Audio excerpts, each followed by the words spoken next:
Hi, ഞാൻ ഗിരി തൃശ്ശൂർ. ഒരു കുറച്ച് നാളെ വീഡിയോ ഇട്ടിട്ട്, പക്ഷേ ഇപ്പോൾ എനിക്കൊരു വീഡിയോ ഇടാൻ തോന്നുന്നതാണ്. എന്താ കാരണം ഇതിന് പഹൽഗാം നമ്മുടെ ഭീകരവാദം നടന്നില്ലേ, പഹൽഗാമ. അത് കഴിഞ്ഞതിന് ശേഷം ഞാൻ എപ്പോൾ ഒന്നാലും വാർത്ത വെച്ച് നോക്കും. കാര്യം എന്താണെന്ന് വെച്ചാൽ തിരിച്ചടിച്ചോ എന്നുള്ള അറിയാൻ വേണ്ടിയിട്ടാണ്. ഞാൻ അതുപോലത്തെ സംഭവമാണ് നടന്നിട്ടുള്ളത്.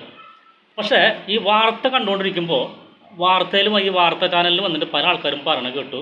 വാർത്താ ചാനൽ മാത്രമല്ല, SP-യിലും പറയണ കേട്ടു. പല മക്കളും പറയുന്നുണ്ടായിരുന്നു, തിരിച്ചടിക്കരുത്, യുദ്ധം ഉണ്ടാവരുത്, സംഘർഷം നിലനിൽക്കരുതെന്ന്. സംഘർഷാവസ്ഥ നമുക്ക് വേണ്ട, അങ്ങനെ ഉണ്ടായിക്കഴിഞ്ഞാൽ നമുക്കും ദോഷമെന്ന് പറയുന്നത് കേട്ടു. പലരും പറഞ്ഞു കേട്ടു. ഞാൻ പണി കഴിഞ്ഞ് വന്നാൽ അവിടെ പുറത്തേക്ക് പോയി വന്ന് ആദ്യം വെച്ച് നോക്കിയിട്ട് ഈ വാർത്ത വെച്ച് നോക്കണം.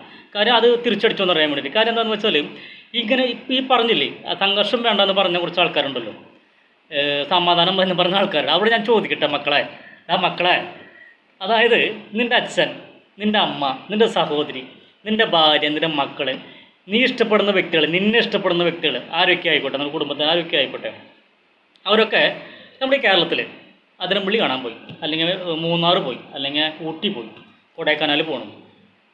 കയ്യിലുള്ളതെല്ലാം മിച്ചം പിടിച്ച് കടം മേടിച്ചിട്ടൊക്കെ ആയിട്ട് പോകുണ്ടാക്കും. നമ്മുടെ ജീവിതത്തിൽ കുറച്ച് സമയം ആഘോഷിക്കാൻ വേണ്ടി, ആസ്വദിക്കാൻ വേണ്ടി പല ബുദ്ധിമുട്ടുകളും പല വിഷമങ്ങളും ഉണ്ടാവും അല്ലേ. അതൊന്നൊരു ഒരു ദിവസം ഒന്ന് റിലീഫാകാൻ വേണ്ടിയിട്ട് അവരൊക്കെ ഒരു ദിവസം ടൂറ് പോവാണ്. അവരെ ഇതുപോലെ 4 പോർക്കും കുട്ടികൾ വന്നിട്ട്, തന്തയ്ക്ക് പറക്കാത്ത പോർക്കും കുട്ടികൾ വന്നിട്ട് വീട് വെച്ച് കൊന്നാൽ നീയൊക്കെ സഹിക്കുമോ?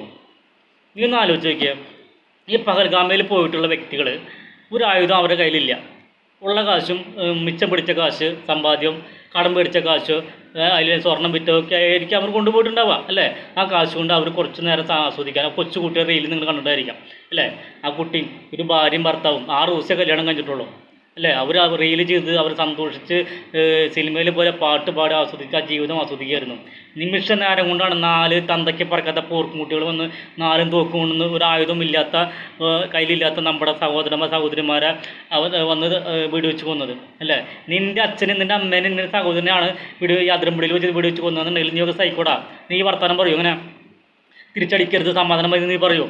നീ ചിലപ്പോൾ പറഞ്ഞു വരും, എന്നെപ്പോലുള്ള കുടുംബം സ്നേഹിക്കുന്ന, മക്കളെ സ്നേഹിക്കുന്ന, ഭാര്യനെ സ്നേഹിക്കുന്ന, അച്ഛനെ സ്നേഹിക്കുന്നവരുണ്ടെങ്കിൽ, അമ്മനെ സ്നേഹിക്കുന്നവരുണ്ടെങ്കിൽ അവർ ആരും ഇത് സഹിക്കില്ല.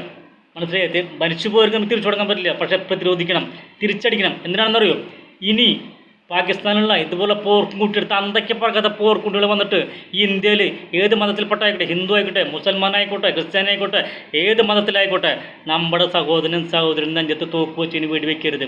ഒരു സഹോദരനും ജീവൻ നഷ്ടപ്പെടാൻ പാടില്ല, ഏത് മതത്തിൽപ്പെട്ടവനായാലും. ഇതാണ് എൻ്റെ അഭിപ്രായം. അല്ലാതെ ചാനലിൽ കയറി എപ്പോഴും എന്നിട്ട് സംഘർഷം വേണ്ട പറയുന്നതല്ല.